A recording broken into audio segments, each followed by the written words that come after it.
নমস্কার, আমি শ্রী সুমন। আজকের নতুন আরেকটা বিষয় নিয়ে কথা, সেটা হচ্ছে অঙ্গারক যোগ।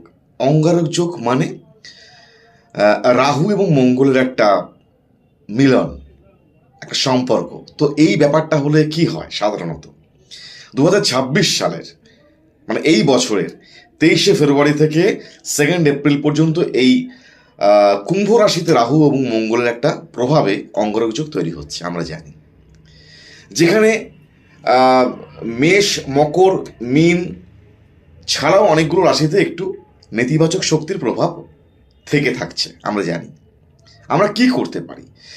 বিশেষ করে যারা অল্পেতে রেগে যায়, ক্ষিপ্ত হয়ে যায়, কথায় কথায় ঝগড়াঝাটি অশান্তি করে, বা প্রচণ্ড তেজিয়াল সেরকম ধরনের মানুষ, শান্ত থাকতে হবে, শান্তিতে থাকতে হবে।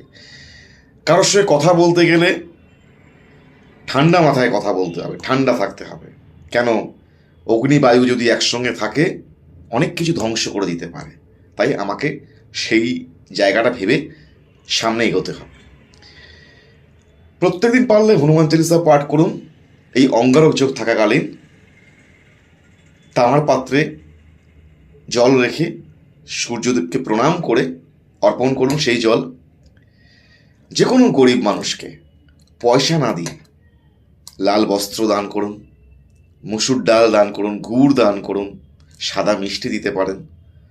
প্রত্যেক দিন পারলে আপনার ইষ্ট দেবতাকে স্মরণ করুন, মনকে শান্ত রাখার চেষ্টা করুন, মেডিটেশন করুন। অনেক ভালো থাকবেন। Thank you.